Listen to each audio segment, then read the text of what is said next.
Hello lovely people, let's get started with this new illustration.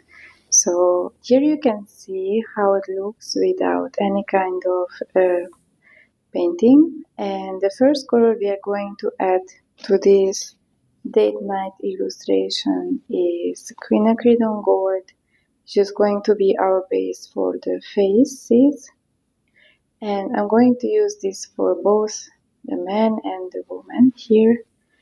And I added Quinacridone Coral that I later worked into the skin, wet onto wet, for some color on the face. And for some reason I don't really like talking about technique very much, because I truly believe that you cannot learn, well, you can learn painting from these tutorials, but you learn to copy. And once you want to do something on your own, you're just there clueless. You don't even know how to begin. So that's why I prefer showing my tutorials in a way that is a little bit freer than just how to exactly copy my work. I don't mind if you copy it, I don't mind if you sell it, but I just don't want to, to not to succeed basically. So here you can see that the sofa is going to be Hansa Yellow Deep, and I chose this color to bring attention to the couple sitting on the sofa. They are just chilling, eating some snacks, watching TV.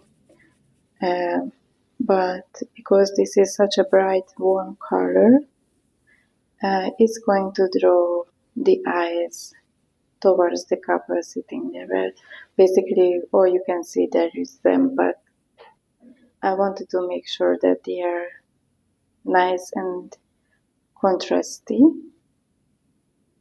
So basically, the woman's and both the men's clothes are going to be cooler shade than the sofa is. And by adding such a brightly colored sofa, I'm going to make sure that there is enough contrast between those things. Now, if you look at my artwork, then a lot has changed since I painted this painting, this illustration. But here we are, I'm just showing you how I'm doing this thing. So there is no reasoning behind what I'm doing right here. I'm just trying to stay in the lines and paint the sofa. Adding indigo to the TV, and I'm just going to show the corner of this TV,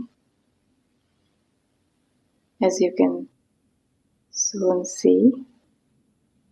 If I were to add anything, any advices for people who are just starting out with watercolor, I would just say not to be afraid and don't get hold on just following tutorials and just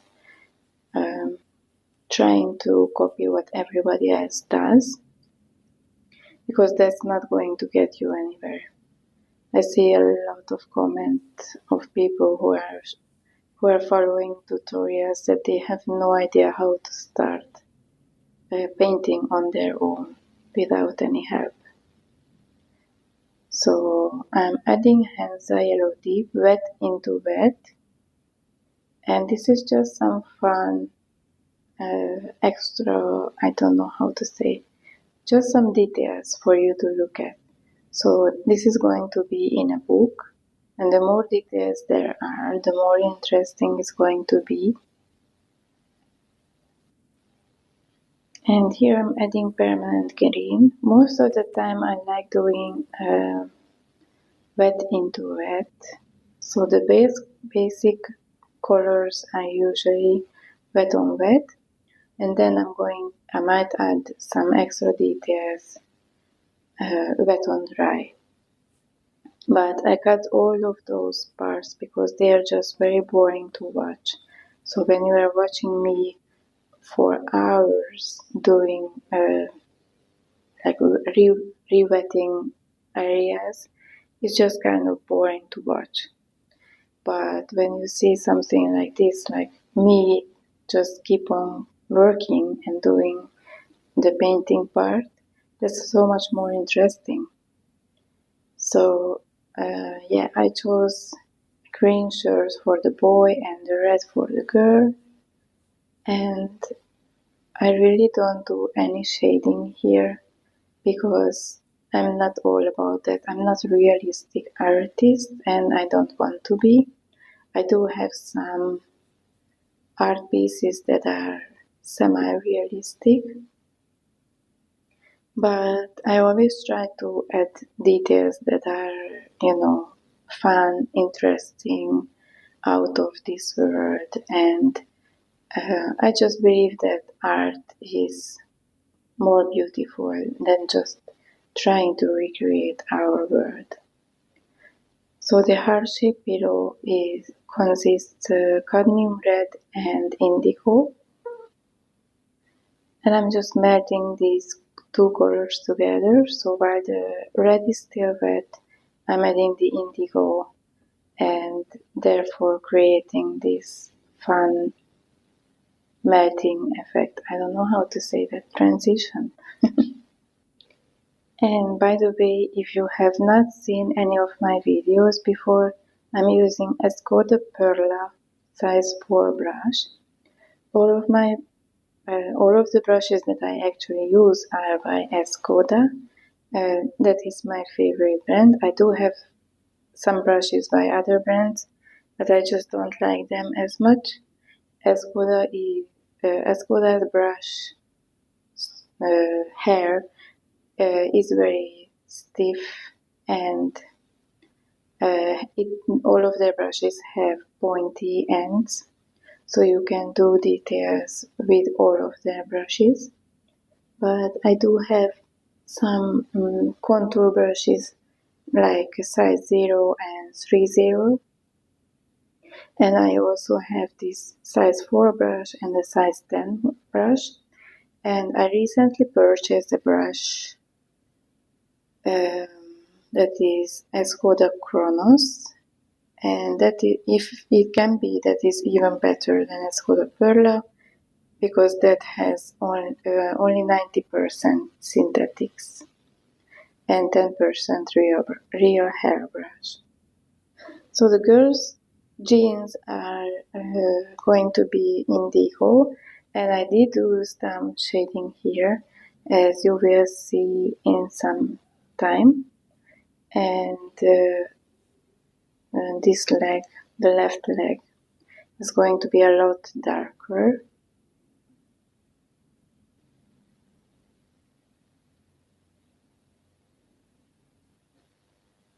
So right now I'm adding Van Dyke Brown, and I'm using the contour brush that I mentioned earlier. It's a size 0 Escoda Perla brush, and I'm just doing basic hair strokes to mimic hair for the boy. For the man, sorry, he has a very short hair and beard also, and a round face. And I'm going to use this Van Dyke Brown for basically everything, to contour everything. The girl's hair, their eyes, their eyebrows, the lips, everything is going to be contoured with that in the end. But for now, I'm just adding these small details of hair and beard for the man.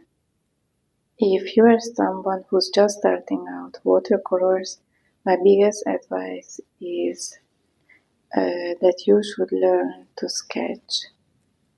And you will see in my art that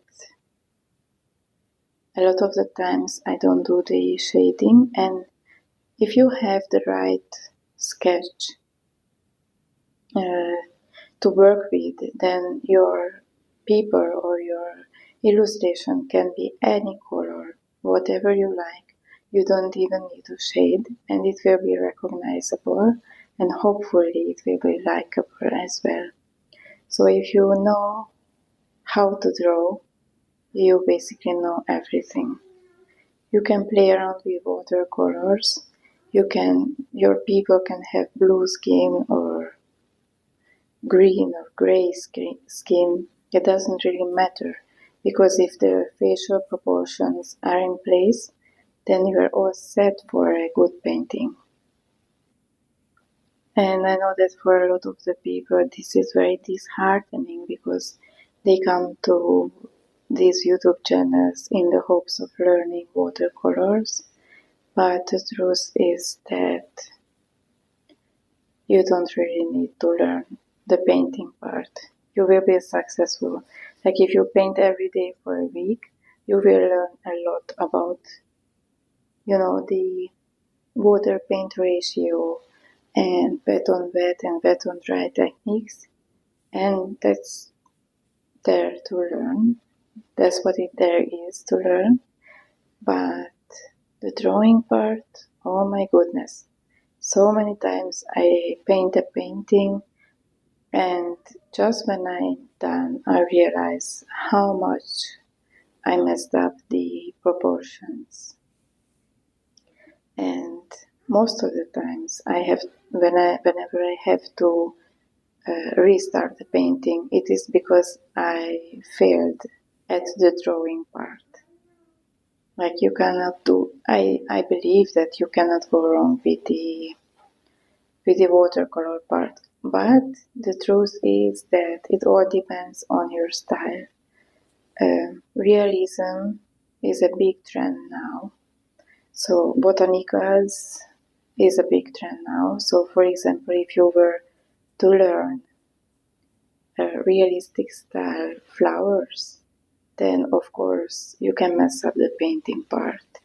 But otherwise, if you learn loose styles, if you don't mind semi-realism or no realism at all, if you are doing abstract, I don't think you can mess up the painting part.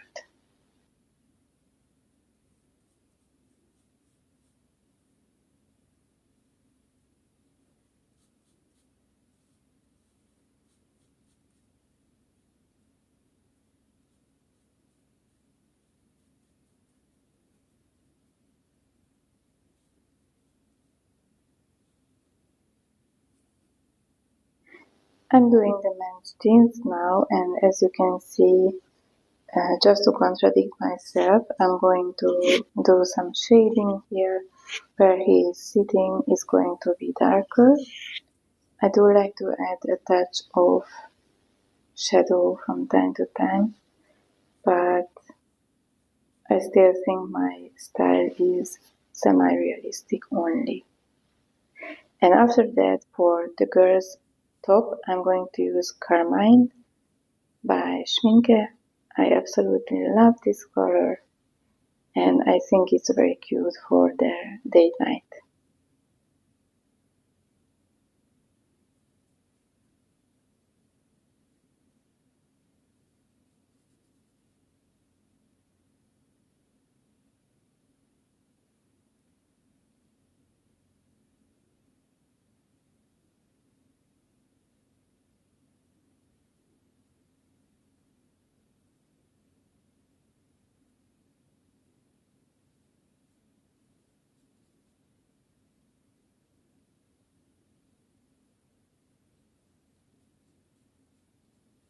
After I completely colored her shirt with this shade, I'm going to go once more and do some dotting, just to create some textures on her shirt. I really love this kind of art as well. And then I'm going to go in with one dyke brown and completely cover the floor area. And I will speed up this part because I think it is so boring to watch someone paint an entire floor. for half an hour. So I sped it up by 16 times just for you to see, and I think this is so much more fun to see how quick it can be. So what I'm doing here is I'm adding the most of the shadow around the sofa to make it stand out from the darkness, and later on I'm going to draw in some wooden blocks. With Quinacridone Gold I'm going to add some shadows, some extra details to the face. Now the face is a part that I do like to shade, and I spent a lot of time studying how to do that, because that is the single most important part when you look at a painting or when you look at an illustration in a book or online on Facebook or whatever. Wherever you see it, everybody's looking at the face and the eyes. Now you will see me doing a mistake here. Well, some might say that more mistakes, but my biggest mistake that I'm going to make here is that I'm going to make the man's eyes a lot bigger than they should be. So right now I'm adding the eyeballs with cerulean blue. Both of these characters have blue eyes. And then later on I will contour with Van Dyke brown, and that's where you will see how huge his eyes are.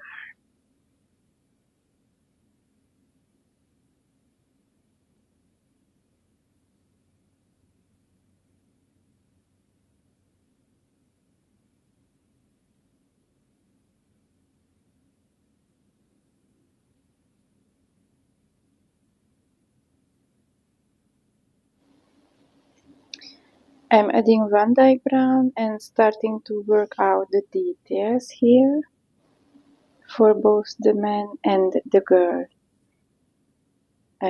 This part is where I use a lot of water for my solution. If the watercolor is too dry, then I'm going to have, a lot of unevenness, and so I need water, but also too much water is not too good, because then I will have problem with the control of the lines. So you need to find the perfect balance between water and paint. I would be more than happy to do a tutorial on that as well, because I know it's a crucial part for many of us.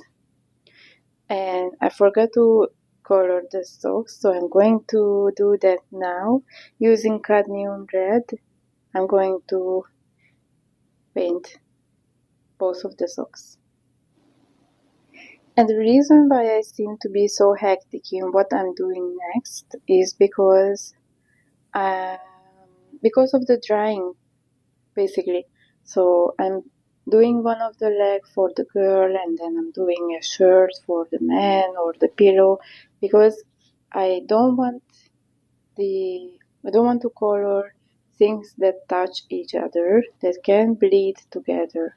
So I need to do one part and then the other.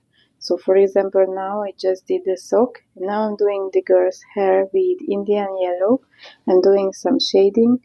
And because I need the sock to dry before I can go in with any of the sofa details or the floor details. So for the hair, I'm mimicking some hair flow and the way the hair should naturally fall around the lady's face, but not too much, because I don't want any focus on the hair. I want the most of the focus on both of the faces. And here you can see me continue working out the details with Van Dyke brown. And doing the brows for both of the people and the eyelids. And after that I'm done with this part. You will see how big the men's eyes are, which I don't dislike, but you know, it's just, it should be a little bit smaller, that's all.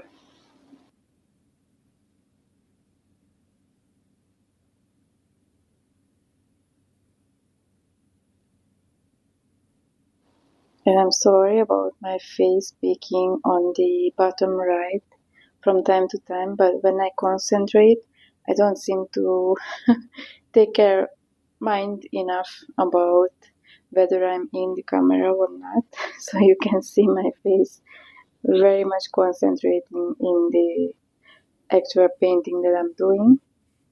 And now you can see the final part that is uncolored so far, and that is the wall or the background behind the cover.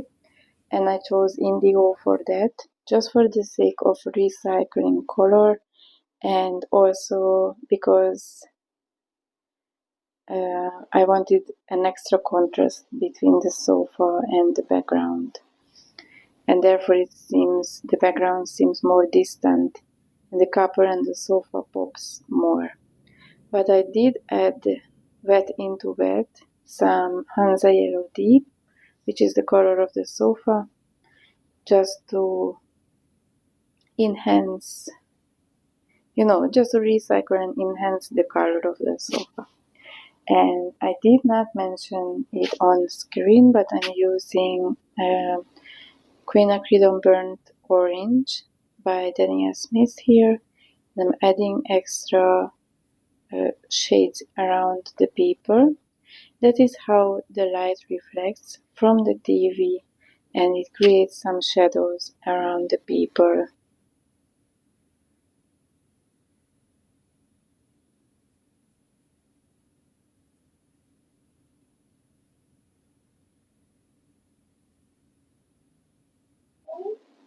And here you can see me working out the details on the floor.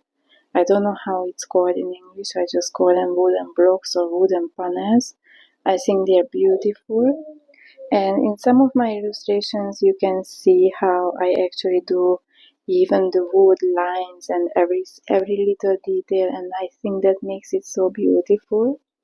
So this type of illustration that you can see me doing now, that fades into the background of white, so I don't do it from edge to edge, is called a vignette illustration.